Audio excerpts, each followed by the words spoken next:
자, 그럼 11페이지 7번. 민법의 법원과 관련해서 법률의 구체적 의미 진행을 합니다.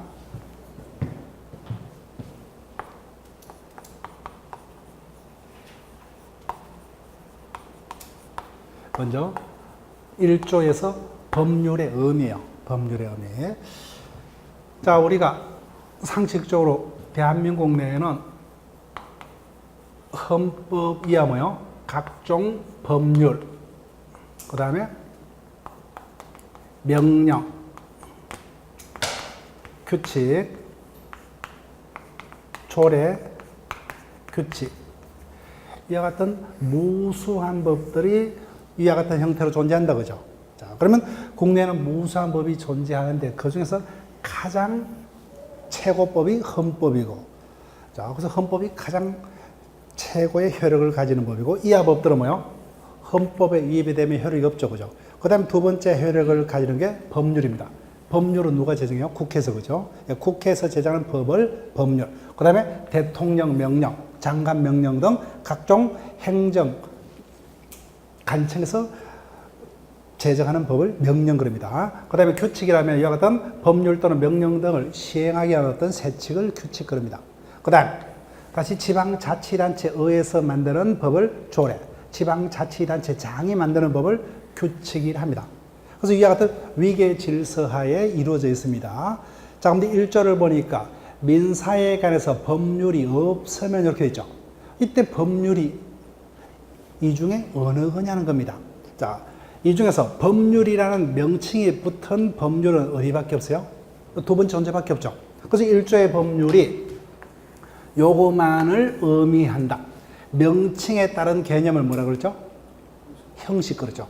그래서 1조의 법률이 형식적 의미의 법률이냐? 아니면 형식과 반대되는 게 뭐예요? 실질이죠. 그럼 실질은 어디겠어요? 이 전체를 말겠죠. 즉 실질적 의미의 법률. 다른 말로 뭐예요? 성문법을 말해요. 성문법은 다른 말로 제정법이라 합니다. 자, 그럼 느낌이 왔다, 그죠? 첫째 시간에서 법원의 법률, 간섭법, 조리 세 가지가 있는데 여기서 다시 큰 묶음 두 가지로 나눠버렸죠. 어떻게요? 성문법과 불문법으로 나눠버렸다, 그죠? 그럼 1조의 법률은 명칭이 법률로 되어 있는 형식적 의미의 법률을 말하겠습니까? 아니면 이 전체인 성문법, 즉 실질적 의미의 법률을 말하겠어요? 후자라는 겁니다, 후자. 따라서 사인 간의 민사 분쟁을 해결할 목적으로 마련된 일반 사법에 해당하는 내용을 담고 있다면 뭐요?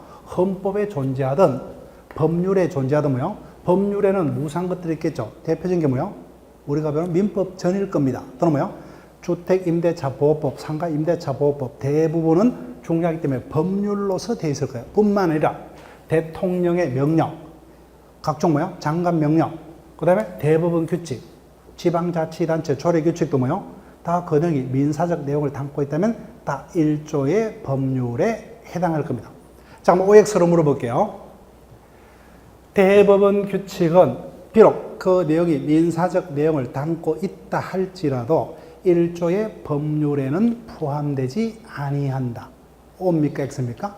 X. 이게 시험 문제입니다. 우리 시험의 문제. 그러니까 뭐요? 대법원 규칙일자도 그 내용이 민사적 내용을 담고 있다면 1조의 법률에 해당한다. 이게 뭐요?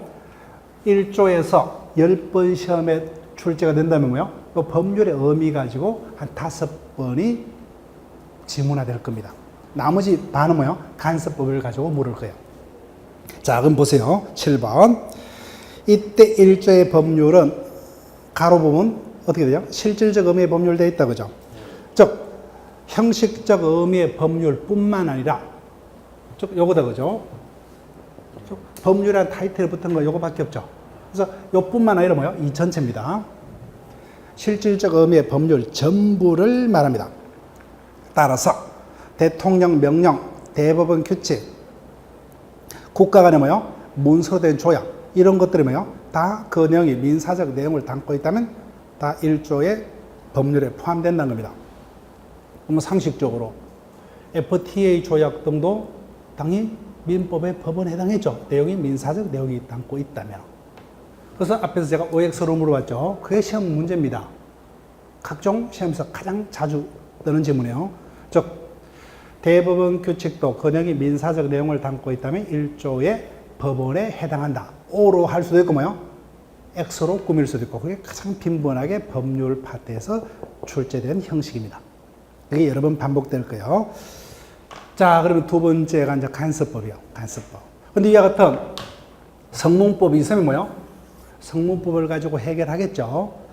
자, 근데 성문법이 없습니다. 그러면 두 번째는 뭘 가지고요? 간섭법을 가지고. 자, 그럼 응용을 해볼게요. 상당히 이 반은 지금 기초반인데도 상당히 빠릅니다. 자, 물어볼게요. 갑이 사망을 했습니다. 갑이 사망을 했어요. 갑에게는 A라는 남편이 있고 B라는 자식이 있습니다. 자, 그런데 갑의 묘를 뭐요? 을의 임야의 소유자가 누굽니까? 을이죠, 그죠? 임야에 을의 허락도 없이 갑의 산소를 썼습니다. 자, 그러면 을은 그 산소의 소유자를 상대로 어떻게 해요? 허락도 없이 산소를 썼기 때문에 이장하라고 재판을 청구해야 되죠. 재판은 반드시 누구를 상대로 해야 돼요? 정확한 상대방을 피고로 삼아야 돼요. 민사사건에서 자신의 권리를 주장하는 자를 원고, 그 상대방으로 지목된 자를 뭐요? 피고라고 합니다. 그래서 피고를 제대로 내세워야 돼요. 피고를 누구로 할 것이냐 는 겁니다. 남편이냐 자식이냐 합니다. 자, 해당 지역에서 지역의 간섭법은 남편이 있는 여자가 사망을 했을 때 자식이 있으면 자식이 제사의 주제자, 즉 우리는 일반적으로 상주를 하죠, 그죠? 즉 이자가 상주가 된다. 이게 해당 지역의 간섭법이었습니다. 간섭법. 그런데 지금은 이제 행정관청의 명칭이 바뀌었어요. 예전에 우리가 보사부, 보건사회부란 데 있어요. 지금 보건복지부입니까? 보사부 규칙에는 가정의례 준칙이요. 가정의례 준칙. 보사부 규칙에 해당합니다. 규칙. 그래서 뭐요? 남편이 있는 여자가 사망하면 남편이 그 산소의 주제자, 상주가 된다. 이게 보사부 규칙이었습니다. 그때 을이 누구를 상대로 소송을 했느냐? B를 상대로 소송했어요. 자, 그럼 결론. 성소입니까? 바로 각하겠어요? 각합니다. 피고가 누가 돼야 돼요? 남편이 돼야 돼요. 남편. 자, 보세요. 왜 이자가 잘못한 거예요? 성문법과 불문법인 간섭법이 존재하면 1조하면 뭘 가지고요? 성문법. 따라서 1조에서 법률이란 뭐예요? 이 전체를 말하죠. 따라서 보사부 규칙이 여기에 해당한다고 그죠? 가정의례 준칙이. 즉 성문법이라는 규칙이 있기 때문에 그에 반대되는 간섭법은 효력이 있어요, 없어요? 없다는 겁니다. 즉 성문법이 있으면 뭐예요? 성문법이 헌법에 있던 뭐예요? 법률에 있던 명령에 있던 조례에 있던 뭐예요? 성문법이 먼저 우선해서 이와 같은 실질적인 성문법이 있으면 뭐예요? 성문법이 먼저 재판에 기유되고 없으면 비로소 뭐예요? 간섭법입니다. 따라서 가정의례 준칙이 있을 때는 뭐예요? 그와 반대되는 간섭법은 그 효력이 1조에서 부정될 수밖에 없다고 하죠. 이게 대표적인 1조의 판례입니다. 어려울 거 하나도 없죠, 그죠? 자, 그러면 간섭법 볼게요. 간섭법. 간섭법. 간섭법은 의의가 답니다. 오늘 의의까지 할 거예요. 자, 일정한 민사 분쟁을 해결해서 사회에서 민사 간행이 존재를 합니다. 민사 간행이 존재를 해야 돼요. 그 다음 두 번째. 그 간행의 존재에서 국민들은 뭐요? 단순한 간행이 아니라 이것을 뭐요? 법이라고 확신을 가집니다. 일반 국민의 법적 확신.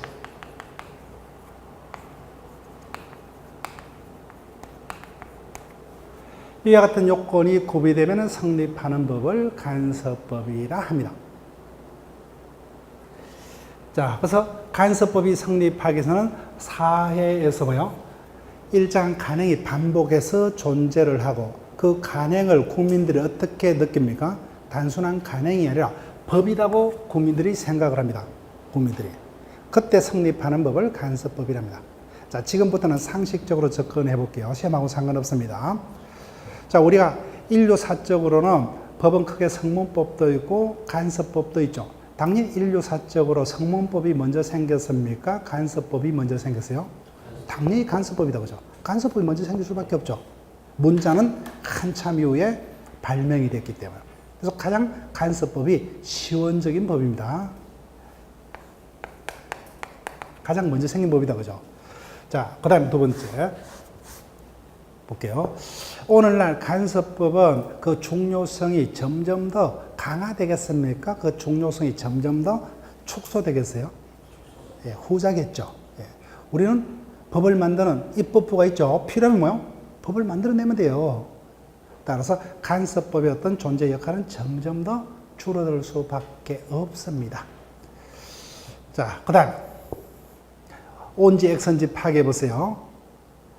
오늘날 법의 정립권한은 국가만이 가지므로 간섭법이 성립하기 위해서는 국가 승인을 요한다. 옵니까 X입니까? 제가 하는 건 다 X입니다. 예, 99% X예요. 제가 하는 것은. 자, 근데 왜 X에 보니까? 여기에 보니까 국가라는 존재가 있어요, 없어요? 없어요. 없죠, 그죠? 따라서 사회에서 간행이 반복해서 존재하고 거기서 국민들이 법이라고 느끼면 바로 그냥 법이 돼버려요. 따라서 이거는 사회가 있는 곳에는 다 자생적으로 성립합니다. 국가 이전에, 그죠? 예전에 우리가 고조선, 뭐 고대 국가라고 취급하지만 그전에도 어떤 부족 사회에서도 다 간섭법이 있었죠. 따라서 사회만 있으면 생기는 거예요. 국가라는 것을 전제로 하지 않습니다. 따라서 국가성이 필요 없어요. 자생적으로 성립하는 법입니다. 이런 것들은 상식이고, 자, 요 분이 시험 문제 뜬다면 성립 시기, 그 다음에 간섭법의 효력, 그 다음에 사실인 간섭과의 구별, 요 세 가지 주제 중에 하나가 답이 될 거예요. 자, 오늘은 여기까지만 볼게요. 여기까지만. 자, 우리 개념 위주로 보기 때문에, 자, 1조를 봤기 때문에 볼게요. 자, 1조에 하면은 민사 사건이 생겼을 때 먼저 뭘 가지고 해결합니까? 성문법을 가지고. 그럼 성문법이 존재하는 경우는 간섭법은 재판의 기준이 될 수 있다, 없다? 없죠. 그래서 1조에 하면 뭐요? 이와 같은 간섭법은 성문법이 없는 경우만 비로소 재판의 기준이 될 수 있죠. 여기서 뭐요? 보충적 이라 하겠죠, 그죠? 그래서 간섭법은 보충적 효력을 가진다. 보충적 효력. 다른 말로 뭐요? 똑같은 말이죠. 2차적 또는 뭐요? 부차적 같은 말이죠. 그래서 간섭법은 보충적 효력을 가집니다. 자, 원칙이요.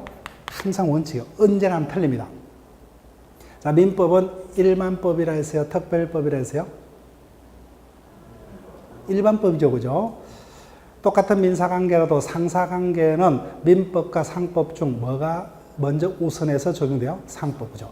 상법 1조하면 상사관계에 대해서 뭐요? 본법에 규정이 없으면 상간섭법에 의하고 상간섭법도 없으면 민법에 의한다. 똑같은 민사관계라도 상사관계는 오히려 뭐가 더요? 상간섭법이 성문민법보다 우선해서 적용됩니다. 그래서 언제나 틀린다, 그죠? 원칙적으로만 보충적이라. 언제나 틀려. 예외적으로 상간섭법은 성문민법보다 우선합니다. 근데 설명을 드리면 그런 정도로만 기억하시면 되는데 결론적으로는 원칙이요. 자, 모순이 없어요. 상간섭법은 간섭법이지만 일반법입니까? 특별법이요? 특별법이죠. 간섭법과 성문법의 문제가 아니에요. 일반법과 특별법의 문제입니다. 따라서 뭐요? 간섭법이지만 특별법이기 때문에 당연히 뭐요? 성문민법보다 우선합니다. 예, 그런 식으로 원칙적으로 이렇게만 기억하시면 돼요. 자, 볼게요. 자, 간섭법은 요 정도만 기억을 하시면 돼요. 자, 볼게요. 사회 질서에 반하지 아니한 거듭된 가능이 일반인의, 다른 말로 뭐요? 일반 국민의 같은 말이에요. 법적 확신에서 법으로 성인되기에 이런 법을 간섭법이라 한다. 자, 그 나머지는 뭐 지금부터 외울 필요 없어요. 그 판례가 인정한 간섭법은 크게 양도담보, 동산의 양도담보, 간섭법사의 법정지상권, 사실혼제도, 명인방법, 분묘기지권 이런 것들이 있어요. 자, 여기서 나머지 단어들은 그때그때 설명될 때가 있을 거예요. 자, 양도담보라든지 법정지상권, 사실혼, 자, 명인방법, 분묘기지권. 이 중에서 양도담보를 설명해 드릴게요. 양도담보를. 나머지는 그때그때 분묘기지권하고만 설명해 드릴게요. 여기서는. 나머지 개념들은 또 설명할 기회가 있을 겁니다. 그때그때. 자, 먼저 양도담보요. 양도담보.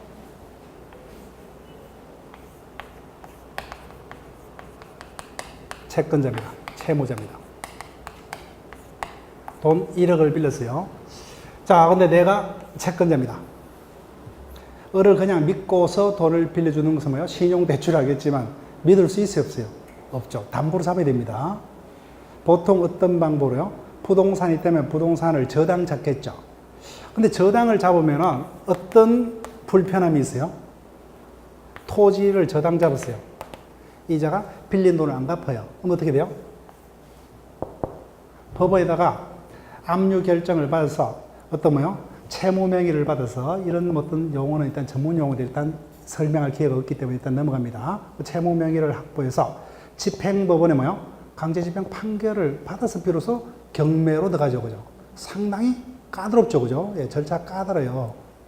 자, 그럼 어떻게 하냐? 편법을 씁니다. 그래서 채권은 뭐요? 담보할 목적으로 갑이 자신의 토지에 대한 소유권을 채권자에게 양도를 해버려요.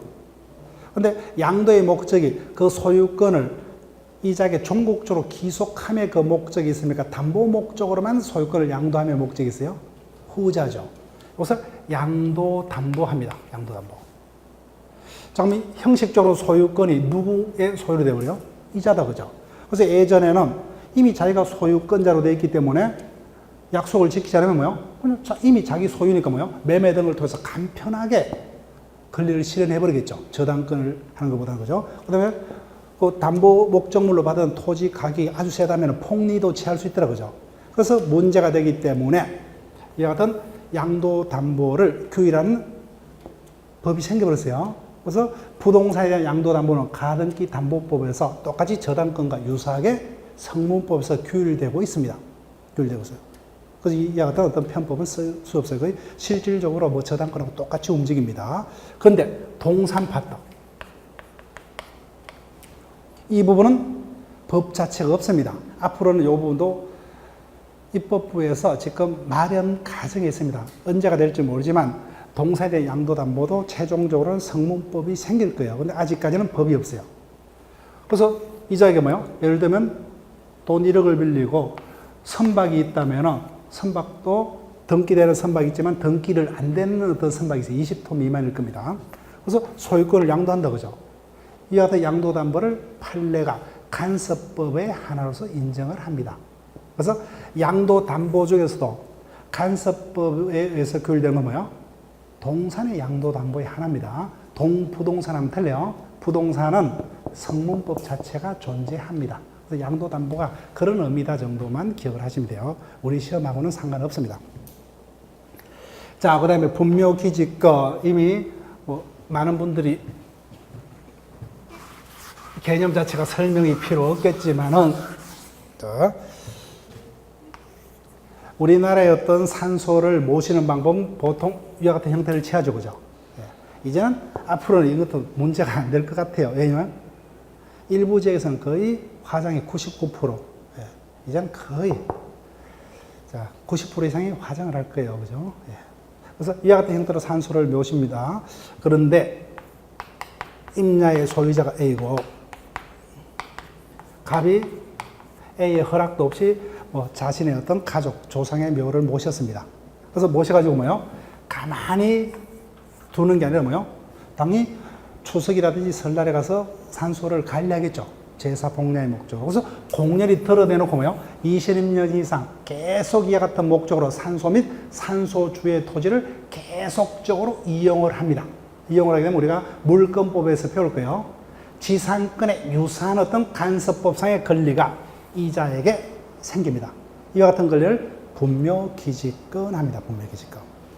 그래서 우리나라에서는 어떤 임야가 국토의 70% 이상인데 이와 같은 분묘기지권이 성립한 묘지들이 뭐요? 그 숫자가 얼마만큼 있는지도 몰라요. 그래서 내가 어떤 개발 목적으로 임야를 큰 걸 샀다 할지라도 뭐요? 군데군데 이와 같은 산소가 있다.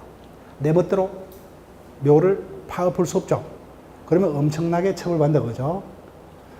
그래서 이와 같은 것들은 개발이 힘듭니다. 그래서 산소 등은 어떤 경매 등을 넘어갔을 때 가치가 아주 떨어질 수밖에 없어요.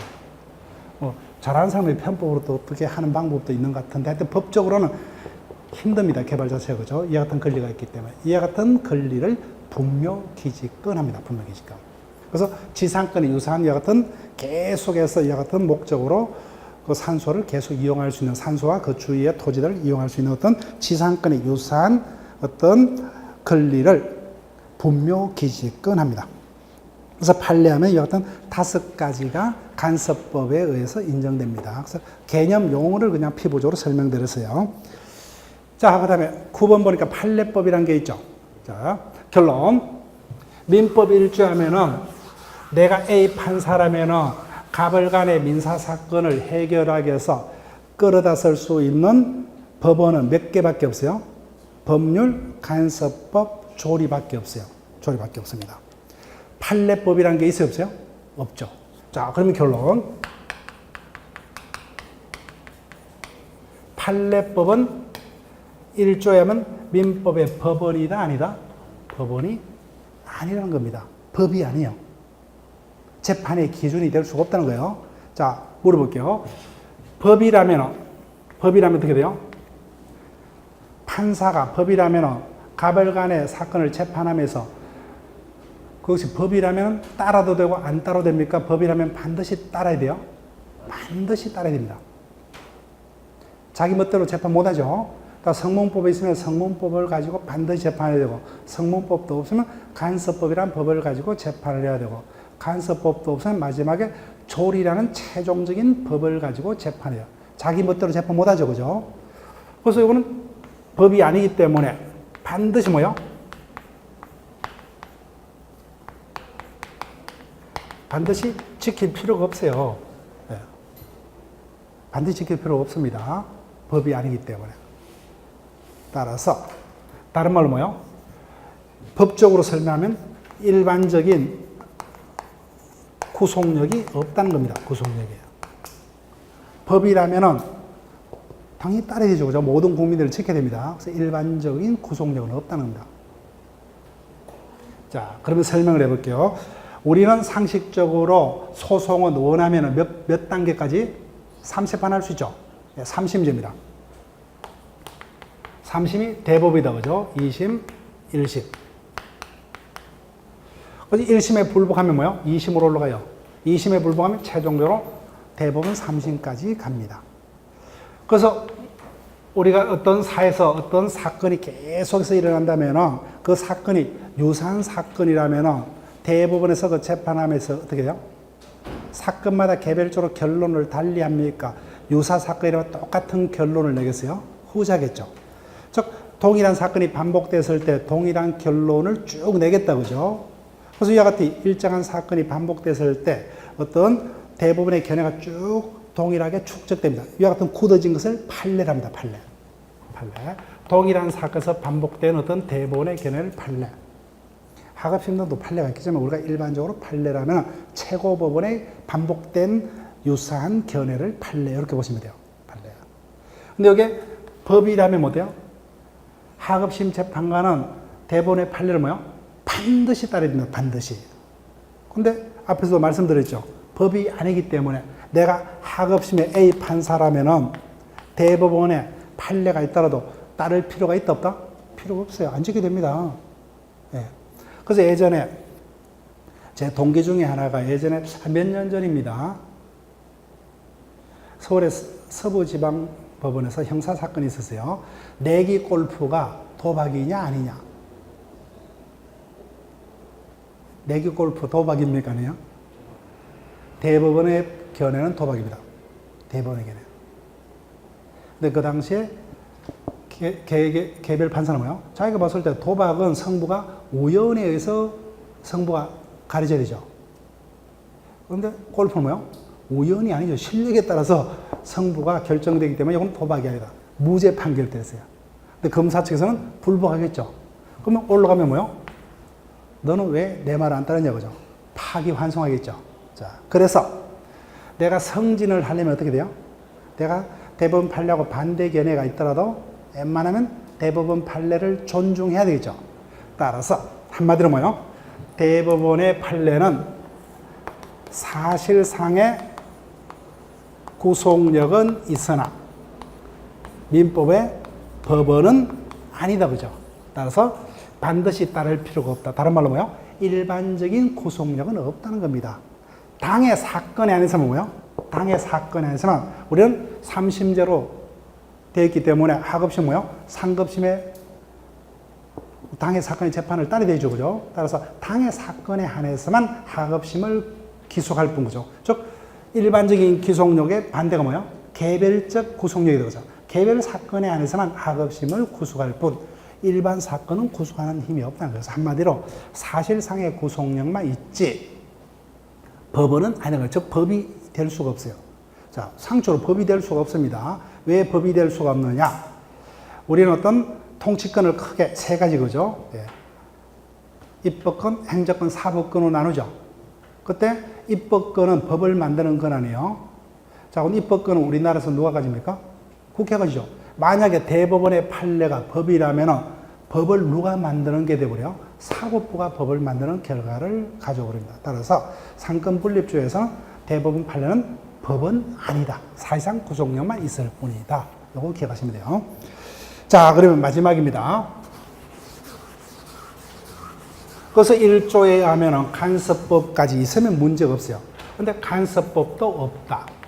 그럼 마지막이 뭐예요? 조리에 따라서. 앞으로 조리는 동의어, 신의척 이렇게 읽으시면 돼요. 앞으로는 동의는 신의척, 조리는 신의척으로 읽으시면 돼요. 신의척이라는 것은 신이 성실의 원칙.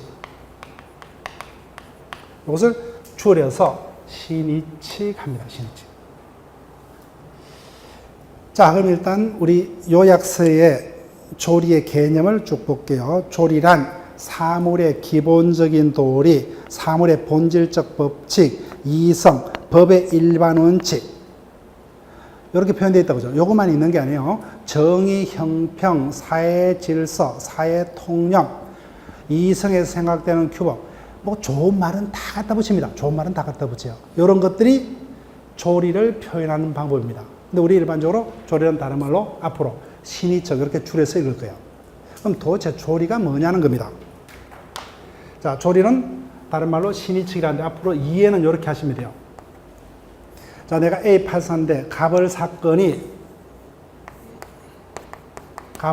민사사건이 A 판사에게 배당이 됐다 그죠?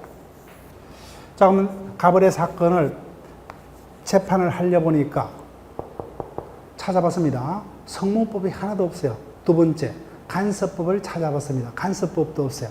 그러면 내가 A 판사라면 가벌에게 이렇게 이야기할 수 있어요. 내가 열심히 노력해봤는데 간섭법까지도 없더라. 그러니까 너희들 사건은 나는 재판 못하죠.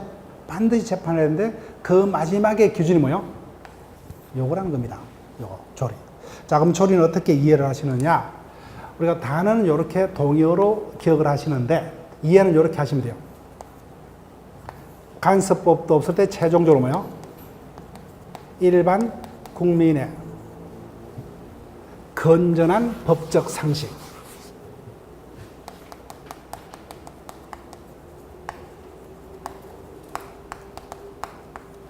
이게 조리다. 이렇게 보시면 돼요. 여기. 자, 그 조리라는 것은 뭐예요? 판사의 법적 상식이 아니에요. 우리와 같은 일반 국민의 건전한 법적 상식을 조리라 합니다. 그래서 마지막이 뭐예요? 간섭법도 없을 때는 이와 같은 우리의 일반인들의 건전한 법적 상식. 이게 조리입니다. 이것을 기준으로 재판을 한다는 거예요. 최종적으로. 자, 그러면은 우리가 일단은 어디를 보시냐면은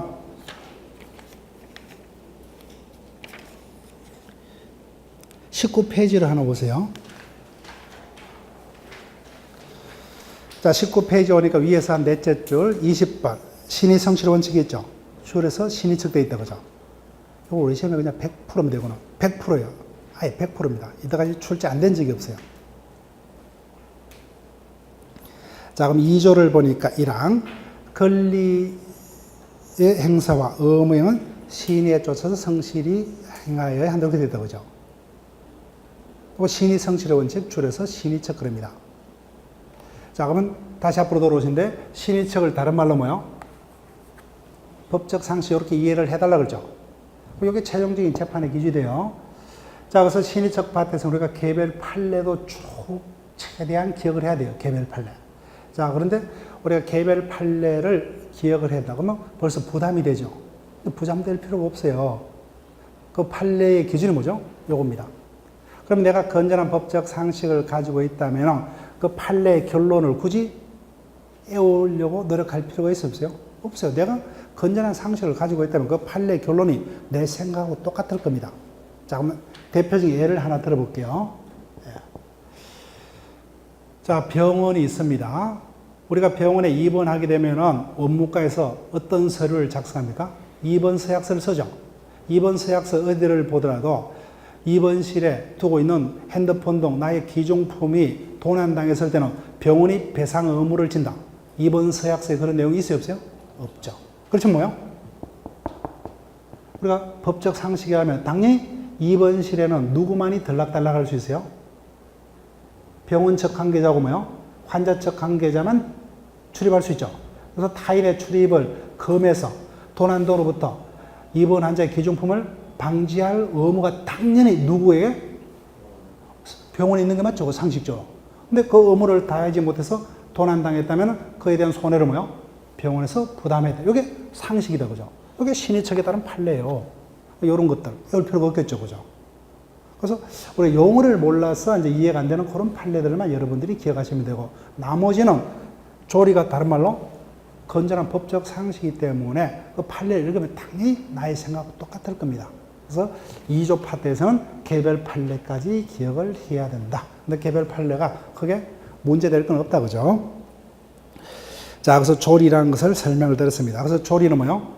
민사사건을 해결하기 위해서 그 재판의 기준을 찾다가 보니까 성문법도 없다, 그죠? 그 다음에 간섭법도 없더라. 그때 마지막에 최종적으로 조리가 기준이 되더란 겁니다. 자, 그 다음에 소급한다. 소급이라는 단어를 설명드릴게요. 자, 가벌간의 토지 매매가 예를 들게 되면은 17년 1월 10일자에 있었습니다. 매수인 앞으로 등기까지 다 넘어갔어요. 그런데 예를 들게 되면 17년 9월 10일경에 일정한 사유를 들어서 당사자가 그 매매를 취소합니다. 가벌간의 매매 계약은 언제 존재했죠? 1월 10일자에 있었던 거죠. 취소는 뭐요? 요때 했어요. 자, 그때 우리가 수업 시간에 자세히 배우겠지만 취소하면은 당해 매매에 해당하는 법률행위는 무효가 되어버려요. 자, 뭐 무효는 취소한 때로부터 장래를 향해서 무효가 되느냐, 아니면 처음부터 뭐요? 매매 계약이 요때 체결됐죠. 처음부터 그냥 무효가 되느냐, 요겁니다. 처음부터 무효가 되어버린다. 여기서 뭐요? 소급하여 이렇게 됩니다. 소급. 여기 소급이라는 놈이에요. 취소라는 행위는 요때 있었죠. 근데 그 효과는 뭐요? 여기까지 올라가 버린다, 그죠? 이것을 소급이라 그런다, 소급. 소급한다, 의미입니다. 소급한다. 자, 볼게요. 소급하이라는 것은 사건이 문제된 시점까지 뭐요? 일정한 행위가 거꾸로 올라가서 효력을 발생을 합니다. 반대로 뭐요? 장래를 향해서만 효력을 가진다. 그래서 뭐요? 불소급형. 이렇게 이야기합니다. 그래서 그 정도만 기억하세요. 소급이라는 단어. 자, 민법에서는 크게 문제가 안 돼요. 민법에서는 뭐 소급효를 인정하도록 크게 문제가 안 됩니다. 자, 근데 보세요. 예를 들게 되면 상식적으로요. 자, 경범죄 처벌법은 무시를 하시고, 자, 국가에서 어떤 법을 마련했느냐. 요사이 환경이 크게 문제가 되죠. 전 세계적으로. 국민들이 너무 뭐요? 술을 많이 먹고 곳곳에다가 오바이트라고 노상방뇨를 해서 도저히 일반인들은 뭐요? 냄새가 나서 환경오염도로 살 수가 없다. 그래서 국회에서 법을 만들었어요. 앞으로 뭐요? 노상방뇨 등을 한 사람은 잡아다가 무조건 1년 이상의 징역을 차겠다. 하면서 뭐요? 예전에 그 같은 노상방뇨 사도 다 잡아서 처벌하겠다. 여기 뭐요? 소급입니다. 소급표. 만약에 인정된다면 우리는 어떻게 해요? 사회생활을 못하죠. 예전은 범죄가 아니었던 게 국회의원들은 뭐요? 했다 가는 순간 언제든지 나는 잡혀들어갈 수 있다 그죠. 그래서 이 같은 형법 강제 등에 대해서는 예전에 행위 당시에 같은 처벌 규정이 없으면 사후에 처벌 규정을 만들어서 국민을 처벌한 것은 있을 수가 없다. 불소급표입니다. 그 소급표를 인정한 법은 무조건 헌법에 반해서 무효가 돼요. 형법은. 근데 민법은 소급표를 인정하도록 상관없어요. 민법 원칙 부칙 조항에서 소급표를 원칙으로 합니다. 소급표를. 왜냐하면은 자 우리가 배우는 법은 조선시대 경국전이 아니요. 예. 우리가 배우는 민법은 서양법입니다. 구체적으로 독일법을 기본으로 해요. 독일법을 일본에서 수입해서 그 일본법을 우리가 언제부터요? 한일 합방 때부터. 그래서 일본법을 언제까지 썼습니까? 당연히 식민지 사회에 썼고 언제까지? 59년도까지 60년대부터 우리가 배우는 민법. 그래서 그 전까지 민법을 구민법 60년대부터 시행된 것은 뭐예요? 현행민법, 신민법 그럽니다. 똑같이 독일법이기 때문에 예전에 구민법과 현행민법이 크게 내용이 다르겠어요? 거의 비슷하겠습니까? 거의 비슷해요. 그러니까 뭐예요? 소급표를 인정하도록 크게 차이가 없어요. 다만 부칙에서 구법에서 생긴 기득권에는 영향이 없다 함으로써 뭐예요? 불소급표를 인정하고 똑같은 그릇도 인정하기 때문에 크게 문제는 없어요. 소급이란 단어만 설명드렸어요. 그런 정도. 나머지 뒷부분은 상식의 관계는 설명이었고. 자, 그 다음 법학 용어입니다. 추정.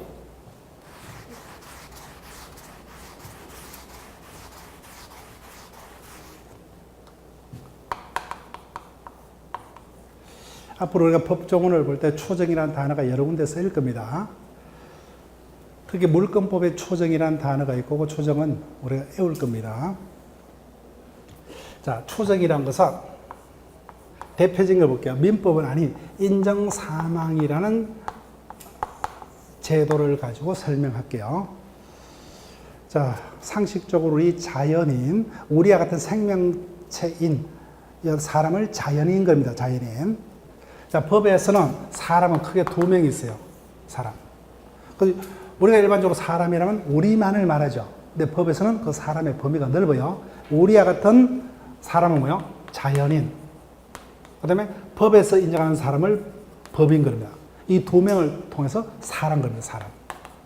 그래서 사람은 두 명이 있다는 거예요. 우리와 같은 육체적 생명체인 자연인과 법에서 인정하는 사람인 법인 두 명이 있습니다. 자, 그 중에서 우리에 해당하는 자연인은 언제 사망을 하느냐. 사망을 했다 안 했다는 어떻게 확인이 돼요? 심장이 멎어야 됩니다. 근데 심장이 멎었다는 것은 어떻게 알 수가 있죠? 시신 봐야 되죠. 그래서 우리 자연인의 경우에 우리가 다음 주에 하겠지만 권리능력의 소멸을 가져오는 유일한 원인이 사망밖에 없어요. 사망. 근데 사망은 시신을 확인해야 되죠. 그죠? 예. 시신을 확인치 않고는 사망을 확인할 수가 없어요. 자, 근데 예를 들게 되면 시신이 확인 안 됩니다.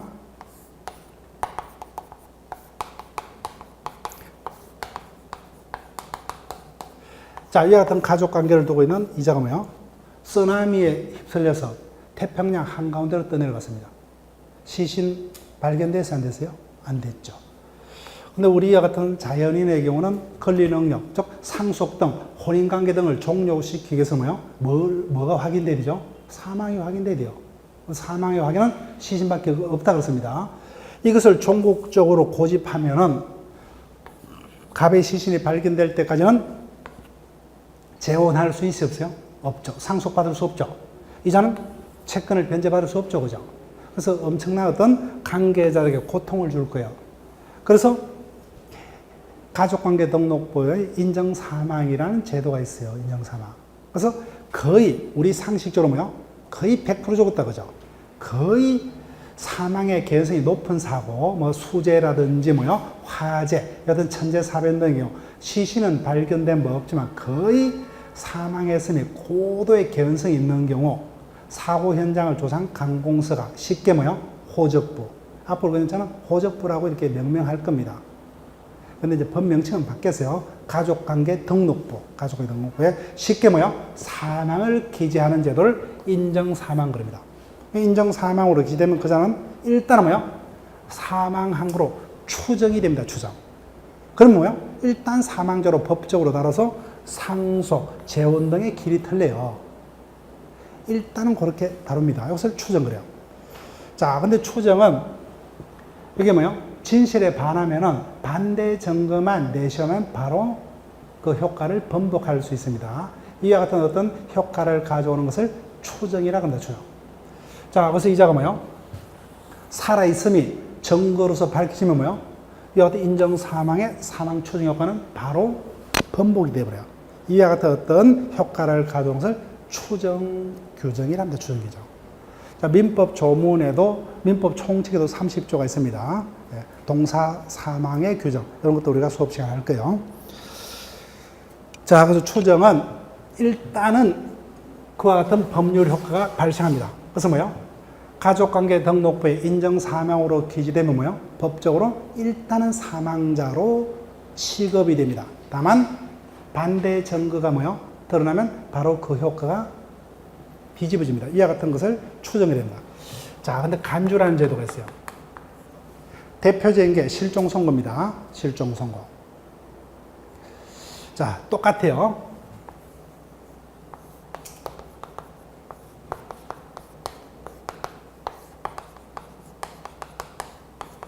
어느 날 갑이 무단히 집을 나섰습니다. 근데 갑자기 뭐요? 소식이 끊겨버렸어요. 자, 근데 남편이 뭐요? 살인지 죽은지 몰라요. 판명이 안 됩니다. 근데 시신 발견 그 원칙을 끝끝내 고집하는 순간 뭐요? 아무리 남편이 뭐 10년 동안, 20년 동안 집으로 돌아오지 않더라도 뭐요? 부인은 재혼할 수 없고 상속받을 수 없고 채권 변제받을 수 없죠. 똑같은 문제가 있다 그죠? 문제가 있어요. 그때 어떤 생사불명 상태가 법이 정하는 일정 기간 계속되면은 일정한 자의 뭐요? 청구에 의해서 재판에 의해서 이자를 사망자로 간주하는 제도가 있습니다. 이게 실종 선고 제도입니다.